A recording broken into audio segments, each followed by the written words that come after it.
দর্শক সবাইকে স্বাগতম। আমার নাম সুমন গায়েন। আমার চ্যানেলের নাম বোধোদয়, বোধযুক্ত উদয়, সবার হোক বোধোদয়।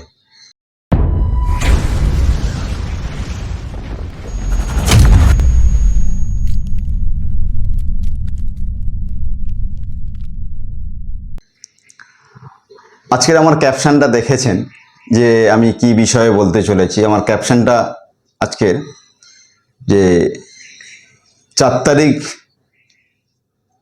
ঋতুপর্ণা যে আমাদের যে অভিনেত্রী, তার উপর যে হেনস্থা করা হয়েছে আন্দোলনের মধ্যে, সেই বিষয়ে কিছু কথা এবং পরবর্তীকালে এটা একটা চক্রান্তের রূপ নিতে পারে কেন বলছি সেটা আমি ভিডিওর লাস্টে আলোচনা করব। আপনারা পুরো ভিডিওটা দেখুন ধৈর্য ধরে। বেশ কিছু তথ্য, বেশ কিছু কথা আমি বলতে চাইছি।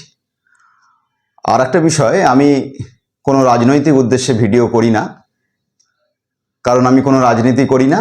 আমি কোনো দিন রাজনৈতিক ঝান্ডা নিয়ে পথে নামিও নি।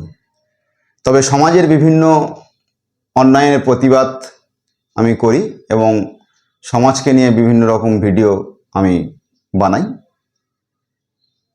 সমাজের ভালোর উদ্দেশ্যে আমার এই ভিডিও, কোনো রাজনৈতিক উদ্দেশ্যে নয়। আমি ব্যক্তিগত কোনো রাজনৈতিক সদস্যও নই, রাজনীতি করিও না।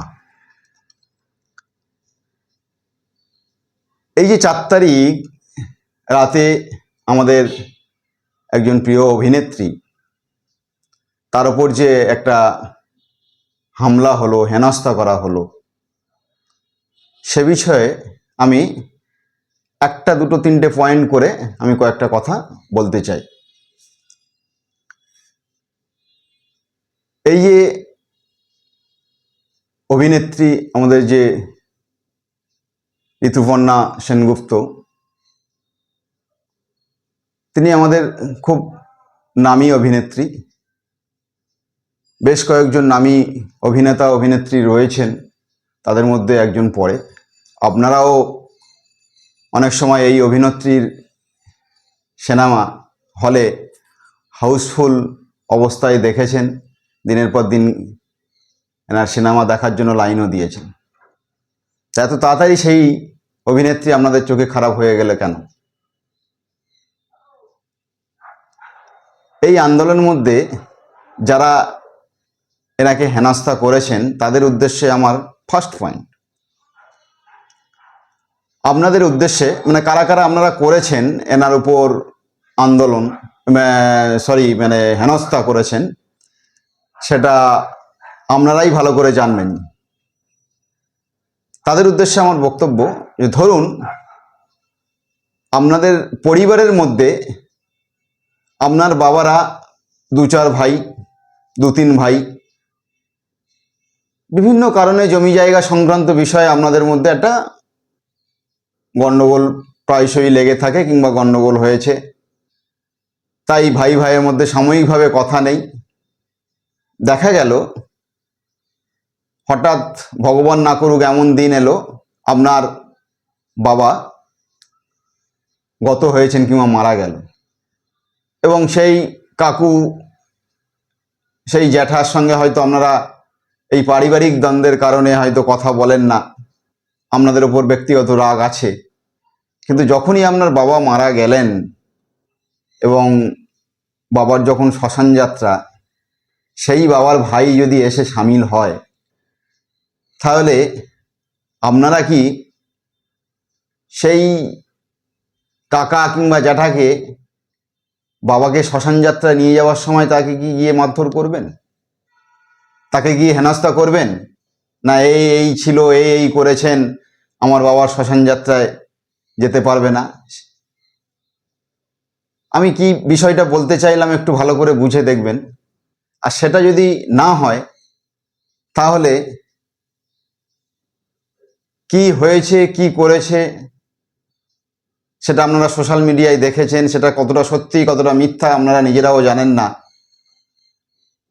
যখন একটা আন্দোলন চলছে, সেই আন্দোলনে যখন উনি পার্টিসিপেট করলেন, তখন আপনারা সোশ্যাল মিডিয়ার কিছু ভুয়ো ভিডিও দেখে আপনারা তার ওপর হেনস্থা করতে শুরু করলেন।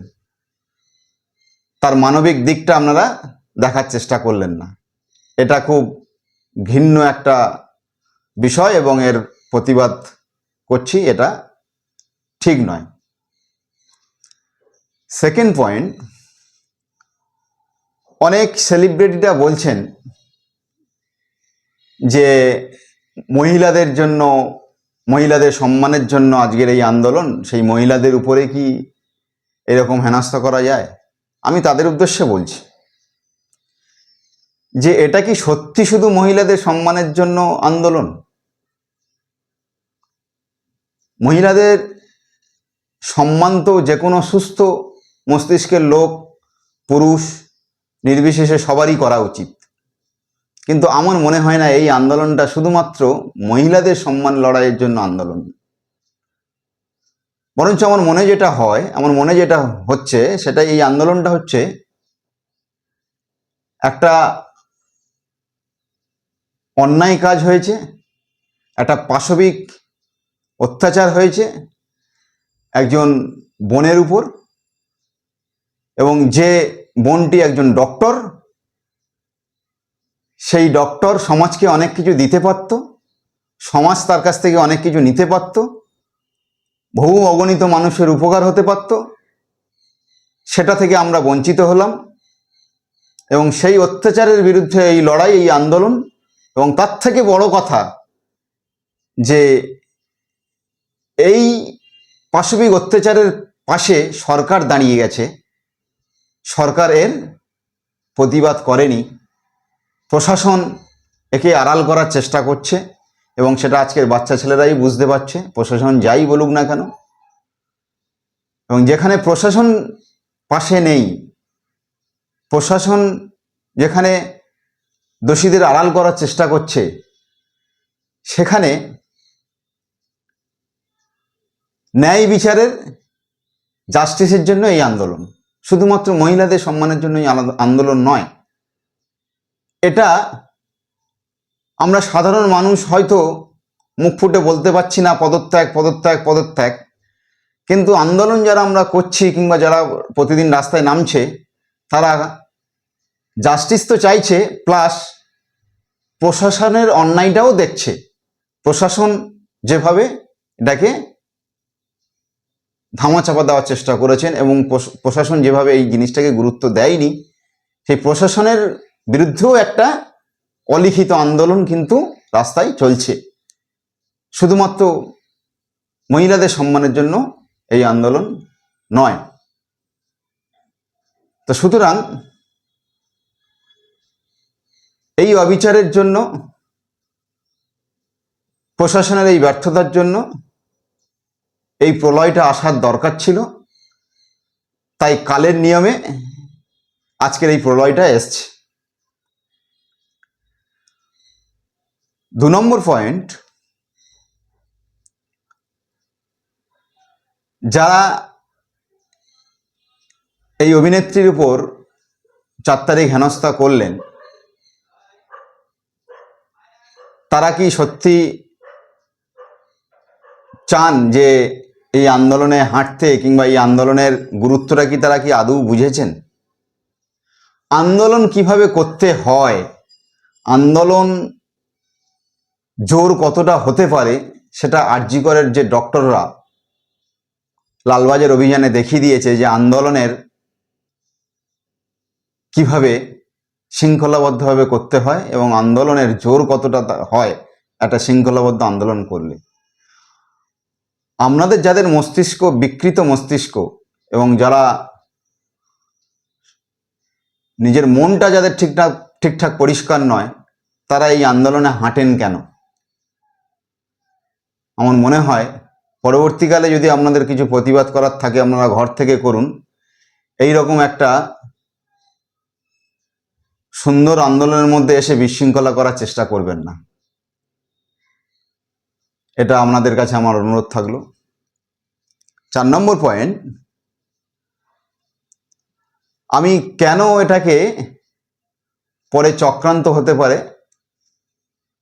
সেটার একটু ব্যাখ্যা দিচ্ছি।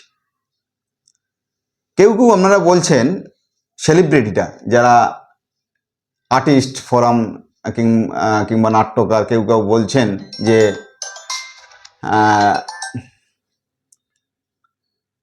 আমরা আর আন্দোলনে কি হাঁটবো, আমাদের কি আর আন্দোলনে যাওয়া উচিত? দেখুন, এই কথাটা ঠিক নয়। তার কারণ হচ্ছে গিয়ে, আন্দোলন আপনি করবেন সমাজের জন্য, কোনো ব্যক্তির জন্য নয়। আন্দোলন করছেন প্রশাসনের জন্য, আন্দোলন করছেন আপনি ন্যায় বিচারের জন্য। তা সুতরাং কোনো ব্যক্তি বিশেষে আপনি আন্দোলন করছেন না।